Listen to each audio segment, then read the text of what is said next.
Kumusta? Magandang hapon sa inyong lahat mga ka-farmers, mga ka-viewers from Luzon, Visayas at Mindanao, pati sa abroad at ibang bansa. So sa lahat ng mga subscriber ko, maraming salamat po sa inyong walang sawang pagsuporta sa aking mga viewers, career at commentator. So sa hapong ito, welcome back sa ating munting YouTube channel, panibagong video, panibagong kaalaman na naman dito lang po sa Ka-Amazing Farming. Ang talking point po natin mga ka-farmers ay patungkol po sa isang tanong. Sabi po mga ka-farmers sa isang kaibigan natin na naniniwala po ba ako sa mga bulong-bulungan sa labas, yung mga babae ba mga ka-farmers na pumasok sa ating mga taniman na may sabihin lang nating regla. Ano po ang masabi mo yan mga sir? So yan po sabi niya sana magawan mo ng video. Mga ka-farmers, mga ka-viewers, share ko lang po sa inyo. Wala po akong mga ganyang bulong-bulungan sa gawas. Hindi po ako naniniwala kasi paano naman ang manggagawa kung mga babae? Alam yung mga ka-farmers yung ako'y hindi pa lumipat din sa Batangas, ay meron din akong mga trabahador sa farm na mga babae, So ang mga mister nila nagtrabaho, kasama din sila. So abot sila minsan 7, 10, makita nyo mga ka-farmers sa mga reels ko at saka sa iba kong upload sa aking YouTube, So kung ganyan tama ka-farmers, siguro may pag-monitor o baka nagkarigla ka, bawal ha. So mga ka-farmers, wala akong mga ganyan, hindi ako naniniwala mga ka-farmers kasi lahat ay naka-design na ng ating buong may kapal na may lalaki at may babae, So hindi ako naniniwala kasi sabi nila pag once daw na pumasok sa ating mga pananim, ang mga bunga daw ng ating sabi, yun lang sabi ha, ay malalagas ang mga bulaklak, madaling lang daw mamatay kasi bawal daw yun mga ka-farmers. So ngayon mga ka-farmers, sasagutin ko po yung tanong na yon. Hindi ako naniniwala sa mga ganyan, kasi wala tayong mabasa sa banal na kasulatan na yung mga ganyan ay ipinagbawal. Ang sikreto ko lang mga ka-farmers, sa pagising ko lang sa umaga, share ko lang po sa inyo. Huwag natin kalimutan na magpasalamat. And then sa mga lahat na gagawin natin, hihingiin lang natin ang lakas. And then i-bless ni Lord ang lahat nating mga paghirap at pagod sa araw-araw. So yun lang po mga ka-farmers ang sikreto ko. Kasi kung hindi natin ipaalam mga ka-farmers sa ating pong may kapal ang ating mga ginagawa, and then hindi natin hingi ng protection at saka hindi natin hingiin ang blessing sa kanya, kahit gaano ka pang kagaling sa larangan ng pagpaparming, wala kang bibiyayang matatanggap mga ka-farmers. So wala kang blessing. So yun po mga ka-farmers na ang palagi kong hinahangad ng ating pong may kapal na ang lahat kong paghihirap, ang lahat kong ay i-bless po niya kasi alam niya na ako'y nangangailangan, tapos may mga tauhan pa na araw-araw sinasahuran, and then may mga anak din po ako. So yun po ang palagi kong hinihingi mga ka-farmers sa ating Panginoon, na i-bless niya lahat ng pinagpaguran ko. Kaya ngayon mga ka-farmers, kitang-kita na natin kahit pa man sobrang init din survivor pa din ang ating tanim na kamatis, at saka ang ating tanim na ampalaya. So kita natin mga ka-farmers ang ating kamatis, napakaganda nila, kahit pa man stress sila sa init, pwede natin sabihin kulang sa tubig, pero nagbunga pa din sila ng marami. And then ang ating ampalaya, kitingnan yung mga ka-farmers, ang lupa kahapon pa dinidiligan, gaano nakatuyo, pinapadaan ko pa sa gitna. Isang araw lang mga ka-farmers, ganito na uli ang itsura. Yan. So ngayon mga ka-farmers, magpapa-spray ako din ng Aditin, Anthracol at saka Foliar na Green Acres. Yun po ang ating ipapa-spray sa ating mga tauhan ngayon. So nag-harvest pa po sila.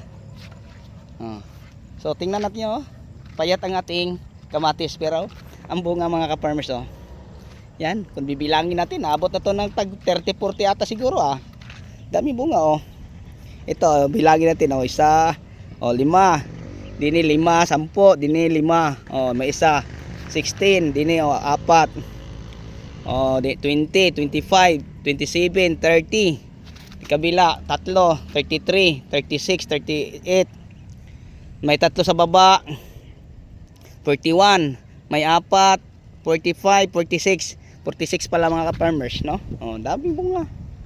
So nakakatuwa mga ka-farmers, kahit sobrang init, no, nag-survive pa din ang ating tanim. Okay ka-farmers na nagtatanong, sana po ay mapanood mo ating video.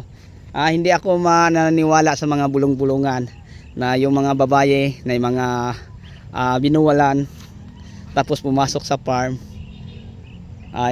Kasi ako mismo, si Mrs. palagi kong kasama, and then mag-harvest. Alam kong may ano siya mga ka-farmers, wala namang pagbabago.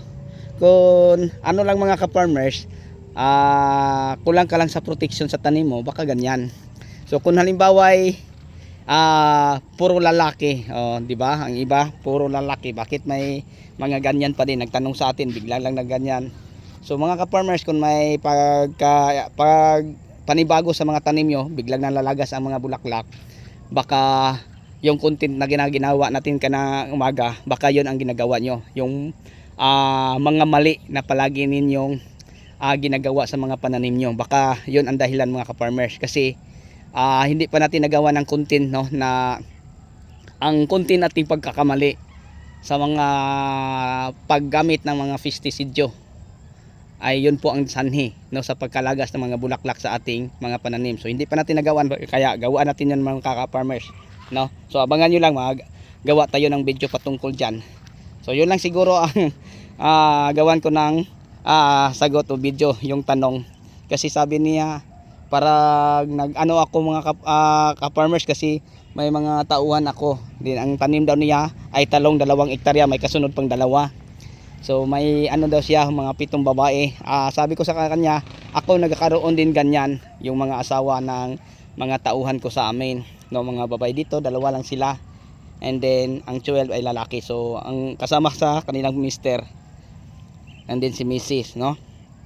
So hindi ako naniniwala lang ako, no, sa ating puong may kapal at saka sa lahat na nakakasulat.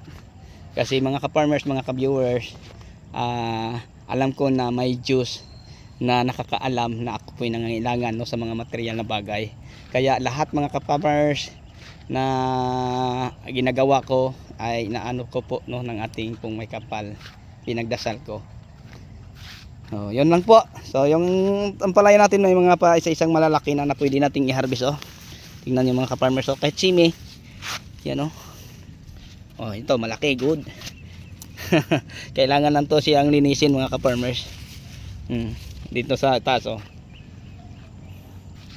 so pansin niyo ang dahon hindi masyadong maganda, no, parang may problema kasi sa kainit po mga ka-farmers.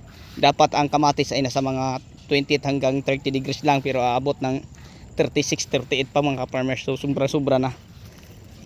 Pati ang ating ampalaya, so may lumabas ng mga bungang baluktot. Yan, pwede naman to tanggalin, pwede ito tanggalin mga ka-farmers. Parang tuwid na lang lahat. Sa dami mga ka-farmers, hindi niya mapalaki, sobrang labis 10 ang bunga sa isang puno. Tingnan yung bunga hanggang taas, mga maliit na kasunod, yan hanggang talbusan pa, tingnan mo sa pas dulo, so tanggalin na lang natin. So yun lang po mga ka-farmers ang may share ko sa inyo patungkol dyan. Okay, so abangan nyo lang ang aking video na i-upload mga ka-farmers, patungkol po, no, sa ano po, dahilan sa pagkalagas ng mga bulaklak ng ating tanim ay ang di tama na paggamit sa mga produkto na ating inaasahang makakatulong sa tanim, ay mali pala, yung nakakasira, ay hindi pala yung nakakasira pala. Kasi hindi natin sila gamit ng tama, tapos ang pag-apply din ganun din. Kaya yun ang dahilan kung bakit nasira.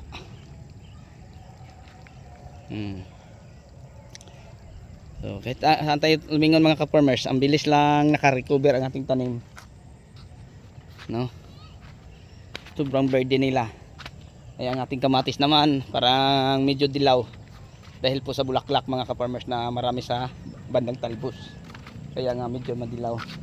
Yung tubig mga ka-farmers, yung naglabis ang tubig sa tangke, yung apaw. So bago pa itong hindi nidiligan, kahapon pa lang, pero ngayon ito na ang kalagayan, So yun lang po siguro mga ka-farmers, no, mga ka-viewers, ang may share At maibahagi ko po sa inyo sa hapong ito na hindi ako naniniwala sa mga ganyan. Okay, so bago tayo magtapos, mega love shoutout uli sa ating mga subscriber, mga viewers, sharer at commentator, sa inyong lahat at sa inyong walang sawang pagsuporta at sa palagi niyong panonood sa ating mga ina-upload na video.